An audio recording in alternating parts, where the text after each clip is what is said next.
Hi hello friends, welcome to homemade cooking channel. இன்றைக்கி நம்ம பார்க்க போகிறது என்ன அப்படின்னு பார்த்திங்கன்னா, ரொம்பவே சூப்பரான ஒரு சைட் டிஷ் ரெசிபி தான் பார்க்க போகிறோம்.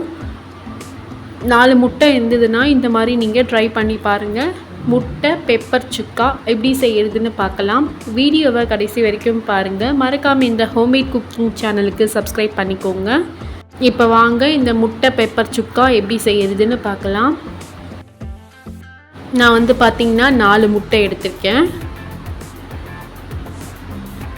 அதில் வந்து பெப்பர் பவுடர் ஒரு 1/2 டேபிள் ஸ்பூன் சேர்த்துக்கோங்க. சேர்த்துட்டு நல்லா மிக்ஸ் பண்ணி விட்டுக்கோங்க.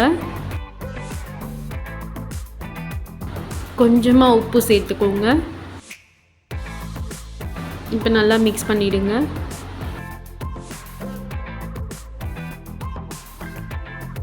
இந்த மாதிரி மிக்ஸ் பண்ணி வச்சுக்கோங்க.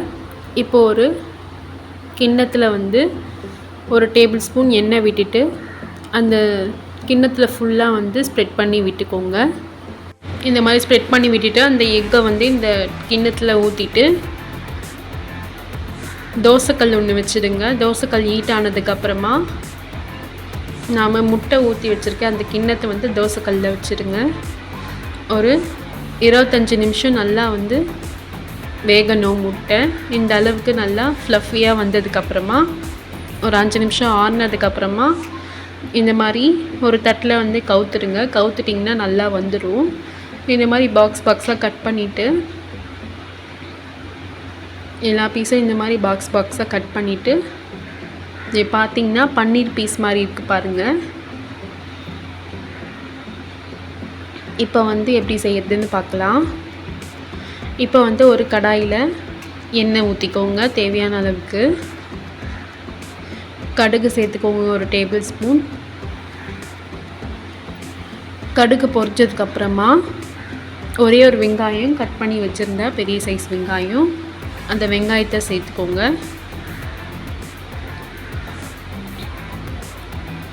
வெங்காயத்தை சேர்த்துட்டு நல்லா வதக்கி விட்டுக்கோங்க.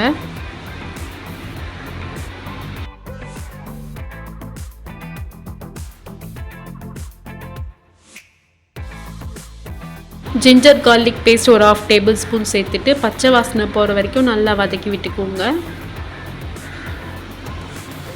நல்லா இந்த மாதிரி வதக்கிடுங்க. வந்து பார்த்திங்கன்னா பச்சை வாசனை போயிருக்கு. இப்போ வந்து தக்காளி சேர்த்துருக்கேன். ஒரு தக்காளி கட் பண்ணிவிட்டு சேர்த்துக்கோங்க. அது கூடவே கருவேப்பிலை கொத்தமல்லி கொஞ்சமாக சேர்த்துட்டு நல்லா வதக்கி விட்டுக்கோங்க.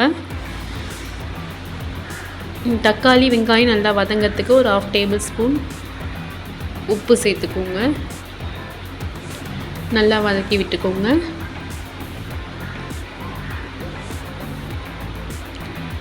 இப்போ வந்து நாம் கட் பண்ணி வச்சுருக்க அந்த முட்டையை வந்து சேர்த்துக்கோங்க. சேர்த்துட்டு நல்லா மிக்ஸ் பண்ணி விட்டுக்கோங்க.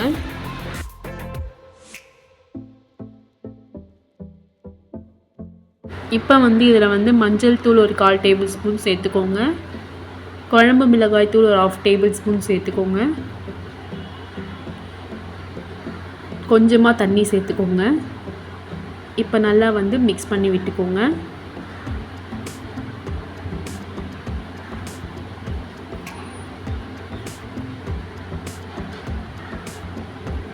நல்லா இந்த மாதிரி மிக்ஸ் பண்ணி விட்டுட்டு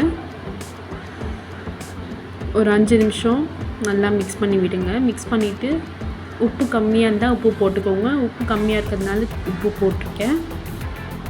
நீங்கள் டேஸ்ட்டு பார்த்துட்டு உப்பு சேர்த்துக்கோங்க. நல்லா இந்த மாதிரி மிக்ஸ் பண்ணி விட்டுக்கோங்க. ஒரு 5 மினிட்ஸ் நல்லா வந்து குக் ஆகணும். இப்போ வந்து பெப்பர் பவுடர் சேர்த்துக்கோங்க. இந்த மாதிரி 1 டேபிள் ஸ்பூன் பெப்பர் பவுடர் சேர்த்து நல்லா மிக்ஸ் பண்ணி விட்டுக்கோங்க. இந்த பார்த்திங்கன்னா சூப்பராக வந்து முட்டை பெப்பர் சுக்கா வந்து ரெடி ஆயிடுச்சு. ரொம்பவே வந்து டேஸ்ட்டாக இருந்துச்சு. ஆஃப்டர்நூன் லஞ்சுக்கு ஒரு சூப்பரான சைட் டிஷ் வந்து ரெடி பண்ணியாயிடுச்சு. நீங்களும் மறக்காமல் இந்த முட்டை பெப்பர் சுக்கா ரெசிபியை ட்ரை பண்ணி பாருங்கள் ஃப்ரெண்ட்ஸ். ட்ரை பண்ணி பார்த்துட்டு எனக்கு கமெண்ட் செக்ஷனில் கமெண்ட் பண்ணுங்கள். லைக் பண்ணுங்கள், ஷேர் பண்ணுங்கள், சப்ஸ்கிரைப் பண்ணிவிட்டு பக்கத்தில் இருக்க பெல் ஐக்கானை ப்ரெஸ் பண்ணி ஆல்னு கிளிக் பண்ணிக்கோங்க. அப்போ தான் நான் போடுற வீடியோஸ் உங்களுக்கு நோட்டிஃபிகேஷனில் வரும். Thank you friends. தேங்க்யூ ஃபார் வாட்சிங்.